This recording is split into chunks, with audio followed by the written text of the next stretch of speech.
Os maiores erros que psicopedagogas iniciantes cometem nos primeiros atendimentos e como evitar. Se você é psicopedagoga e está começando na clínica, então esse vídeo é para você. Hoje eu vou te contar os principais erros que eu vejo acontecerem nos primeiros atendimentos e, claro, como que você vai evitar tudo isso.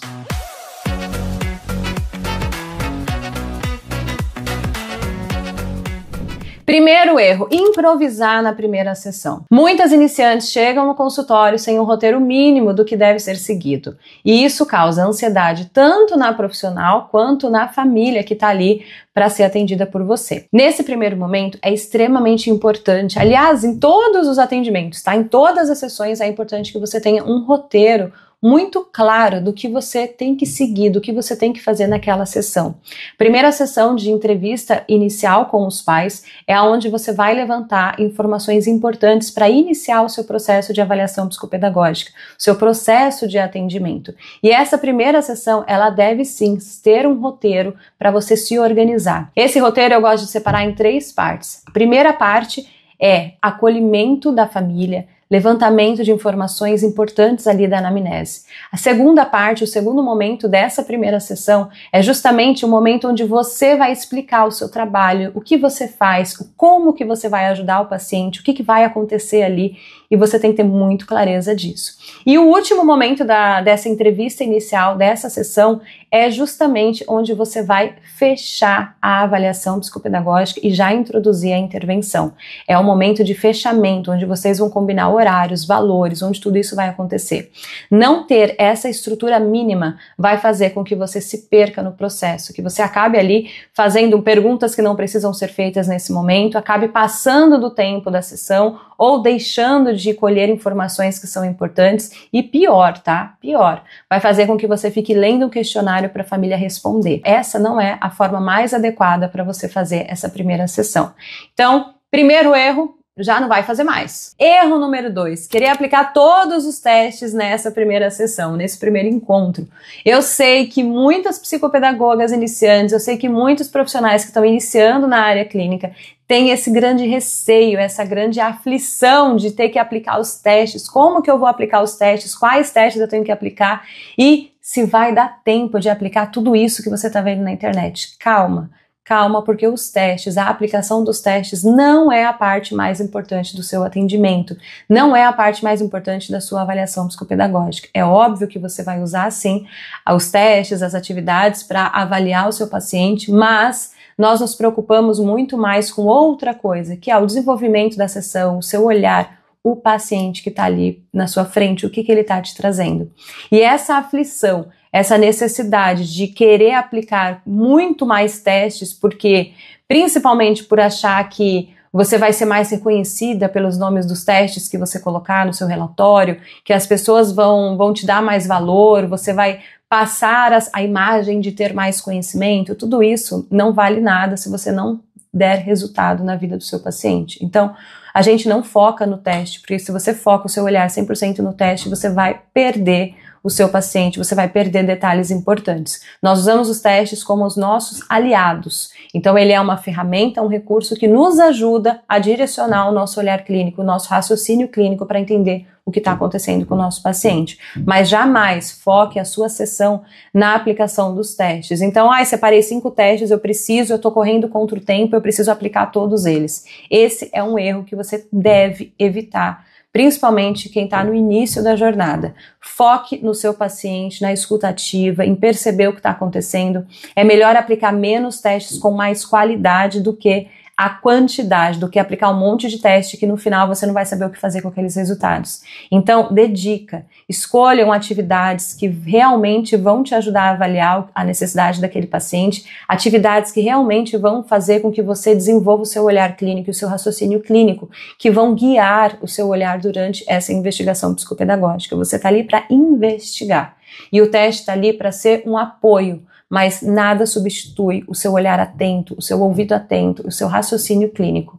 Então a gente vai usar sim os testes, as atividades para fazer a avaliação psicopedagógica, mas você vai fazer isso com o seu olhar clínico apurado para perceber exatamente o que o paciente está te trazendo e não vai ficar naquela correria louca de querer aplicar o máximo de testes possíveis durante uma sessão. Um único teste pode te trazer muito mais respostas do que aplicar vários. Então, esse é o segundo erro que você deve evitar. Erro número 3, cobrar um valor justo pelo seu atendimento.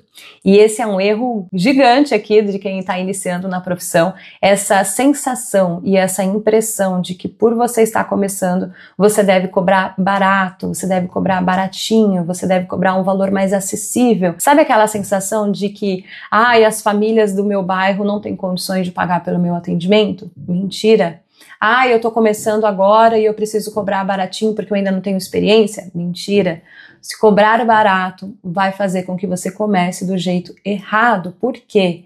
Você não está iniciando, você está fazendo uma transição de carreira, você não começa do zero na psicopedagogia completamente, você já é uma profissional, você já traz muitos conhecimentos prévios. E quando você agrega tudo isso que você já é, você chega na psicopedagogia com muita autoridade, com muita capacidade. Então você precisa sim considerar tudo isso na hora que for precificar o seu serviço. E cobrar um valor menor do que a maioria na sua região está cobrando faz com que você seja desvalorizada, que a sua percepção de valor seja menor e que dá a sensação de que o seu trabalho é pior. Porque ela é baratinha. Nunca atraia famílias ou pacientes ou ganhe ali, né, a sessão pelo valor. Nunca atraia e nunca feche um atendimento pelo preço. As famílias, elas precisam entender o valor do seu trabalho. E a relação entre preço e valor é muito diferente. É muito diferente. O preço é aquilo que a gente paga, o valor é aquilo que a gente tem, aquilo que a gente sente, aquilo que a gente vive. Se você cobrar baratinho, você não vai ter condições de bancar o seu atendimento, você não vai ter condições de estudar, se especializar, você não vai ter condições de investir em recursos bons, você não vai ter condições de trabalhar num lugar adequado. Essa ideia de cobrar baratinho não existe. Você vai começar se posicionando do jeito certo, você não começa por baixo, a gente começa já de onde você está, porque você já é uma profissional e você só vai continuar nessa jornada. Agora tem que organizar toda essa bagagem aqui para você começar chegando aqui com o posicionamento correto. Mas o posicionamento, ele é fundamental nesse início da sua jornada. O que nos leva ao erro número 4, se comparar com profissionais que já estão na jornada, profissionais mais experientes. Não se compare com ninguém, concorrência não existe concorrência para ser você, porque ninguém é igual a você. O que o seu paciente precisa é de você, do jeito que você é, do seu olhar, do seu cuidado, do seu carinho, da sua dedicação, do seu estudo, do seu esforço. Não fica se comparando com outra profissional que já está avançada, que ela é mais experiente, porque isso vai fazer com que você se rebaixe, que você se sinta menor, você vai falar, não, mas aquela já está muito na frente e eu ainda preciso aprender muito para chegar onde ela está. Não se compare nunca a uma profissional já experiente, uma profissional que já está há anos na sua carreira. Sabe por quê?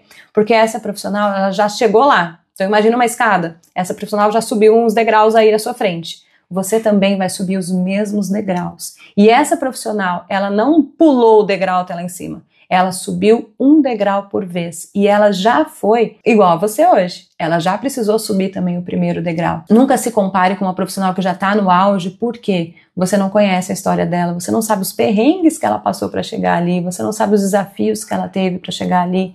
Então, sempre considere o seu. Coloca isso na sua cabeça. Concorrência não existe. Tem espaço para todo mundo, tem paciente para todo mundo. Infelizmente e felizmente para nós, porque nós trabalhamos com isso, mas tem demanda para todo mundo.